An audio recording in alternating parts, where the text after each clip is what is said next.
welcome everybody to Season 2 Electric Boogaloo of Attack on Show. That's right, we took some time off. We changed a few things up. We increased our budget.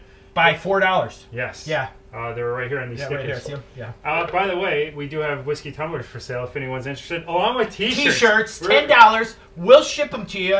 Hit us on Facebook on their messenger, and we'll get them to them. Yes. Yeah, absolutely. We got an exciting episode. We're going to make some changes in Season 2. We're going to start off with some movie news. Absolutely. Then we're going to check out the new Godzilla trailer that premiered at San Diego Comic-Con. I was going to do my interpretation, but no. I had garlic tonight, so that won't. Of Godzilla? Of Godzilla, yeah. Oh, I thought that was out your rear. Oh, wow. And then we're going to check out on Binge Worthy, the Judd Apatow classic TV series, Freaks and Geeks. You're going to want to stick around if you never saw that. And then we're going to wrap things up with a song by Sohn. Yes. Sohn. We never really know, do we? That's a good sign, though. That means it's brand new. Yeah. As Jeff said, this is Season 2 Electric Boogaloo of Attack on Show.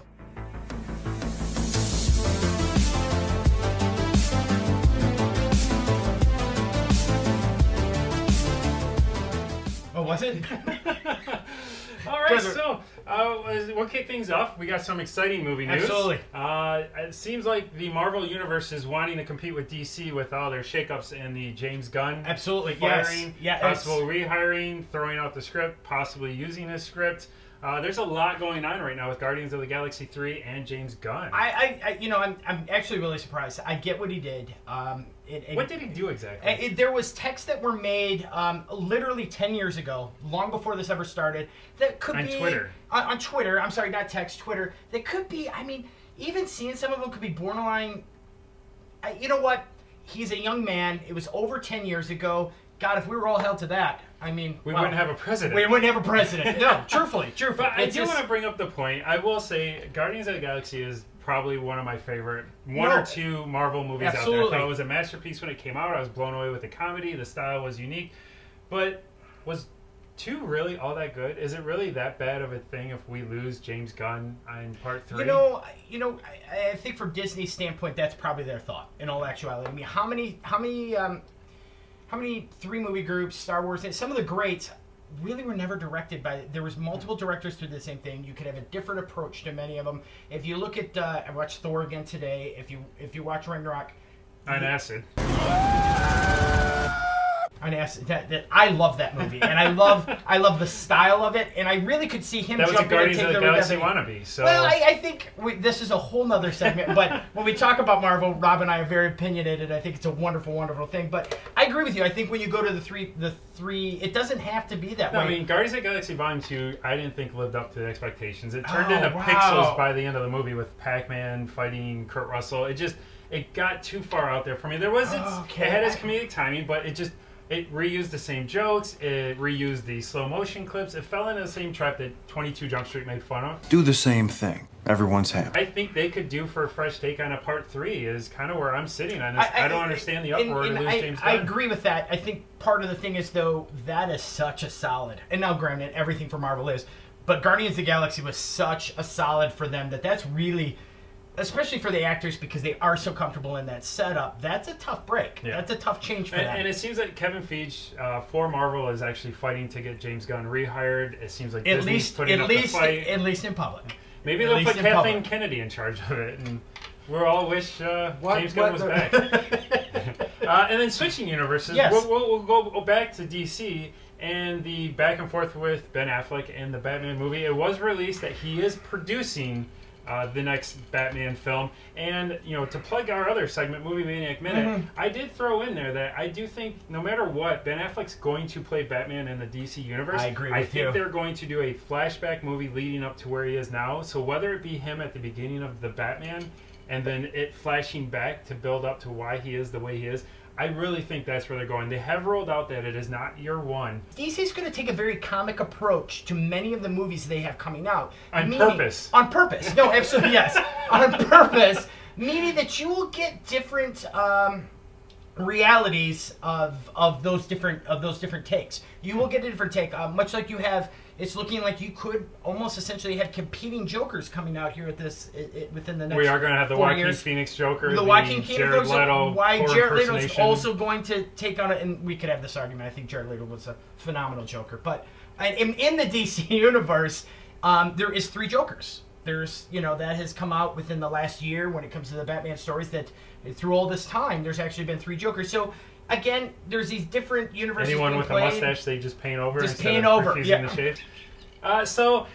Regardless, I do think Ben Affleck's going to be attached. I hope he is. I do like Ben Affleck's performance as the Batman. I think we can both agree that Ben Affleck is the person to play this role. And there are some interesting fan edits that are starting to float out on the internet, so it's got to be true. But no, actually, there's amateurs taking Batman, Superman, and Justice League footage, and they're using the Face Up app and de-aging Ben Affleck with just their amateur Final Cut Pro in this app, and they're making him look younger in scenes that were already filmed, and kind of basically trying to start the argument, just de-age Ben Affleck and keep him in. So yeah, hopefully maybe DC will use that example and de-age Ben Affleck and keep him in there, because the footage looks like it's done professionally. So we'll move on to what's next. You want to do preview review? Yeah, sounds great. Preview review.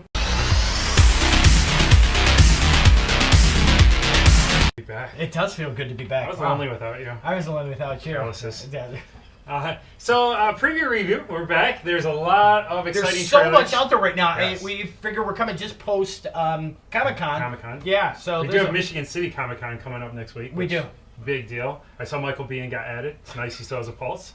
We're going to check out Godzilla, King of Monsters 2019. No, absolutely. Trailer. Which is a sequel.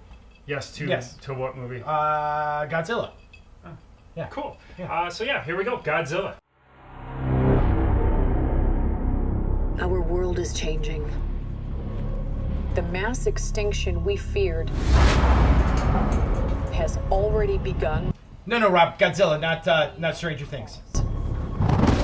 We are the infection.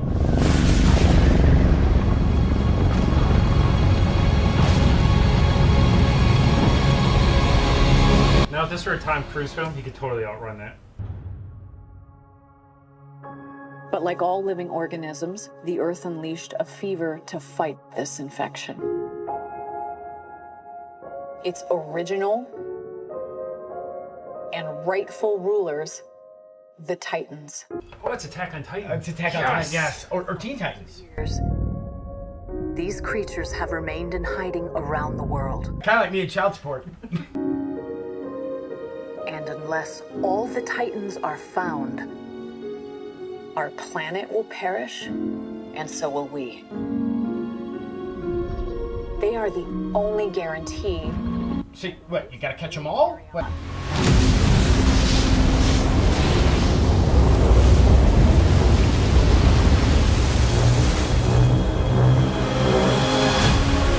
Boy needs a Prilosec. Whoa.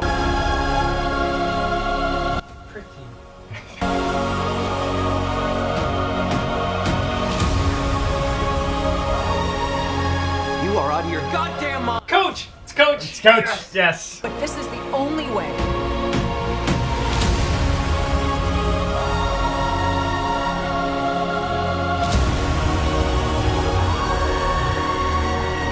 I've seen this before. That's where she can move stuff with her mind. Yes.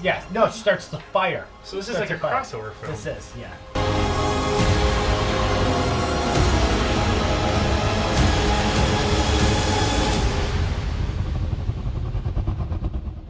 Long live the king. It's House Lannister. Oh.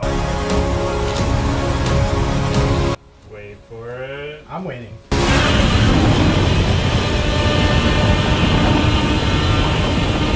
that a self-proclaimed title? I don't King of think he can Monsters? talk. Who gave it to him? Well, it's Godzilla. It's King of Kings. What about Kong? That's coming next. Yeah, actually... that's a great segue on my behalf there. It's almost like I planned it. It is, really. As much as we kind of joke about this, if you notice, we kind of had a hard time. This looks pretty epic. Yeah, I know how you feel that way. Brothers is starting. There's a DC verse. They're going to start the Monster verse, where apparently this is the lead-in to a Kong versus Godzilla. The cast does look great. They have 11s in it. Right? No, but Millie Bobby Brown, yes. no relation to Bobby Brown. Coming off from Stranger Things, she's a great actress. We have Kyle Chandler, who is apparently getting an act for fighting monsters, because he did appear in Peter Jackson's King Kong film. Yeah. Now in Godzilla, and if he survives this, we'll get to meet Kong again. Maybe he'll recall how they beat him the first time around. Yeah, you got to obviously watch Godzilla the first one, and then you're going to want to watch Kong Skull Island because that's going to tie into this universe. And I imagine that there's going to be some tie-ins because they did tie in the end of Kong for this movie. So you're going to want to be up to date. Definitely watch Kong before going to theaters to see this summer. But you won't be disappointed with either one of those. And then, again, this coming out, I'm actually excited by this. That's great. Yeah, absolutely. That's great. So cheers to Godzilla. And then we'll move on to Binge Worthy. Binge Worthy! Listen up now. This is serious. I was just wondering, No! All right, so we're back with Binge Worthy. We were able to watch a lot of TV, and naturally we decided to watch a one-season runoff show. What, us? Actually, I did watch the series when it first came out. I did not, actually, and I was later on. Yeah, I've watched it a few times since. This is a fantastic series called Freaks Geeks, and it can be found on Netflix right now. It's one season. Created by Judd Apatow, who's the mastermind behind like 40-Year-Old Virgin, Knocked Up. And this is a little different comedy than that, though. Yes, this is not for that. Yeah, this is not that slapstick kind of. Well, because of this series, he went on to do films. Absolutely. And what's interesting is when you look at those movies, all the actors in those movies appeared in Freaks and Geeks. They did. Yes. It was on air in the early 2000s on NBC, but the timeline of the series is actually in the 80s, which is fantastic. Yep. But the cast included like Linda Cardinelli, James Franco, Seth Rogen. That one threw me when I had watched it years later on Rob's suggestion, and it was like to see Seth Rogen, a young Seth Rogen. Yeah, he looks the same really curly fro. And Busy Phillips is on it. There's along with many people like we had talked about. There's Ben Stiller steps in at one point. Yeah. Crockpot, you're gonna get a visual on that bogey. He's coming at you. He's about 6'3", a real Dr. Feelgood look.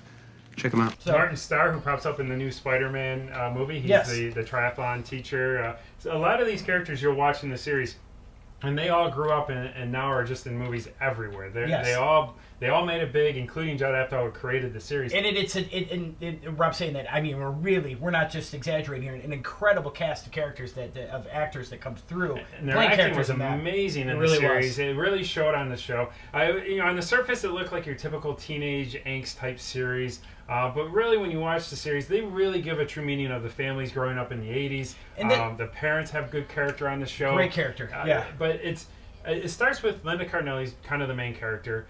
She was kind of the geek in years past is what you pick up. And this year, she's starting school in high school, and she's trying to hang out with the new burnouts. She's trying to change her style and be cool. Sure. Why not? I like parties. Meanwhile, her younger brother is a major geek. And it's hilarious watching him and his two friends run around trying to figure out what's going on with her. Why does she hang out with those guys? I don't know. Why don't you go over there and ask her? They're gonna ruin her life. If you don't care about high school, then you won't get into a good college, and no future, and you'll wind up dead or in jail. Really? You asleep during Scared Straight? But it was a great show, not the slapstick, dirty humor that you see in the movies that we mentioned. It has a good heart at its base. The family involvement on the show was really well intertwined. They give the parents good characters. They're not just your typical Wonder Years type father who's just silent moaning during dinner. They actually gave everyone a good premise on this. From the parents trying to figure out what to do with their teenage daughter and going through her changes. There was a girl in our school. She had premarital sex. You know what she did on graduation day? Died. To capturing, growing up in the 80s for these kids and doing it properly. Not going over the top 80s like you see with a lot of shows that try and do that. Exactly. Not everyone's wearing neon green or neon pink or crazy computer graphics running in the background. No, it was very. The show's actually it takes place in the Detroit metro area, and it actually really kind of captures that time.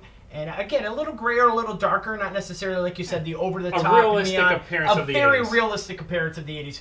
And the really coming out of the 70s, transitioning into the 80s was the grasp that I got out of it. Yeah, it's a very lighthearted show, a great watch that when you start watching the episodes, you will probably end up finishing the series in a day or two because you just really want to continue with these characters and learn more about them and watch them on this journey. It's a fantastic series. You'll catch some good laughs. There is some true emotion behind it. And unfortunately, NBC really dropped the ball when the series aired because, at its time, there was a lot of shows, on Fox like Fastlane and all these action stories, Charlie's Angels in the theaters. Everyone was kind of looking for that sex appeal in the early 2000s that Freaks and Geeks didn't care anything about. Even pop music at that point was very sexy and stuff like that. Freaks and Geeks, and it didn't help because NBC kind of took that show, and it originally aired its pilot first episode, and then the following week was the Major League Baseball playoffs. So that went on for several weeks.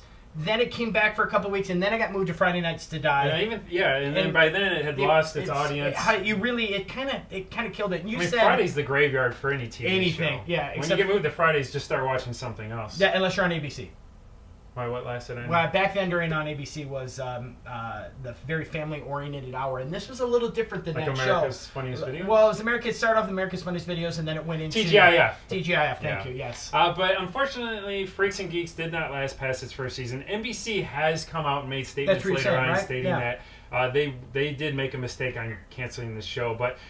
Lucky for us, Netflix exists today. Blockbuster didn't buy them out and ruin that too. So you can watch Freaks and Geeks on Netflix. Currently, all episodes are on there. Yeah. So enjoy it. It's a quick watch. Leave comments below after you watch it. Let us know what you think. If we missed the mark on this one, or you agree that it was a good watch. Absolutely. So we're rolling right through season 2. This is getting easier. This is getting way easier. This is fantastic. It's lubed well with some phenomenal alcohol as well.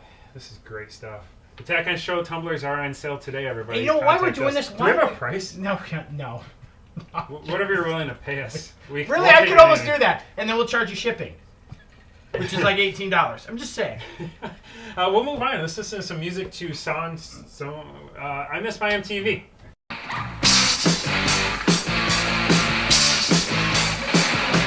If you're liking this episode, we keep forgetting to mention, because we've got so many viewers and subscribers anyway, we don't feel like begging, but I guess it's worth mentioning. Subscribe to our channel. Tell your friends if you'd like. I mean, we've got enough fans. I guess we could use a few more. So we're going to move on. We're going to check out this artist Sohn that we found on YouTube. And this is a song called The Chase. It says it was posted in 2014. Like many things that we find, we never heard it before. We thought maybe you'd like it. This is a great artist. We're actually going to play a clip of him singing the song live, because that's really what sold me on him. Is I found a live version of him singing to compare it to the recorded. And this guy's spot on. The Weeknd better watch out, because this guy's voice, if it catches on, this guy sounds amazing. So check it out. If he's not dead, because it was from 2014. No, he does have a new album. Oh. So check out Sohn, The Chase.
That's Sohn, The Chase. We obviously the sound quality is not top notch. We could have played you the recorded version on YouTube, which you can easily find on YouTube. Yes, and we'll put both links below. But I think you have a higher appreciation when you see videos like this. This is taped from somebody's cell phone. This isn't like a major production company recording the concert and then cleaning up the sound. It's more, I appreciate it more. I'd rather have the sound quality like this when I find an artist, to hear him sound like that. No, absolutely, and we're big believers in that, right? Yes. If they can pull it off live, then they're legit when it comes to a studio recording. But the vocal is spot on. The guy, you know, I'm looking for him to come around to Detroit. If you want to be on Attack on Show, Sohn, we'd love to have you. We've got a perfect setup here. You'd love the set here at Attack on Show Studios. Absolutely, it's a given. But definitely check them out. It was a little bit mellower sound than than we usually show in the series here, but I think it's very unique and something for people to check out. A lot of his music is like that. You know, when I listen to it, it kind of sets up like an EDM, and you're kind of looking at that, but then it gets very electronic. Yes, very much. And we discussed this earlier. Well, and again, not to mention that for the second time in the episode, but we're massive fans of that track. Might be a good Econ Rewind. Absolutely. Yeah. So everybody, that was Sohn. Check them out. Very good. Thank you guys for watching this episode. Like Please we make said sure before, you share and like. Tell your friends. You guys throw it out there on your Facebook page once in a while for us. Yeah, We'd appreciate it. Keep an eye out. We're going to be starting to travel around some Comic-Cons, doing some interviews. So, Absolutely. And we would look forward to anybody coming up and showing up. Any suggestions, movies, TV shows that you guys would like us to cover, leave comments below. We'd love to hear from you. Absolutely. You haven't noticed we're taking a little more approach to current events and things like that. So, hey, if you got something, you hear something going on, something we need to be made aware of, please, let us know. We really need to start earning money doing this. Absolutely. It's getting really bad. Yeah. Tell your friends to subscribe. Everybody, thank you for checking out Season 2. Stay tuned for new episodes. This is Attack on Show, Electric Boogaloo.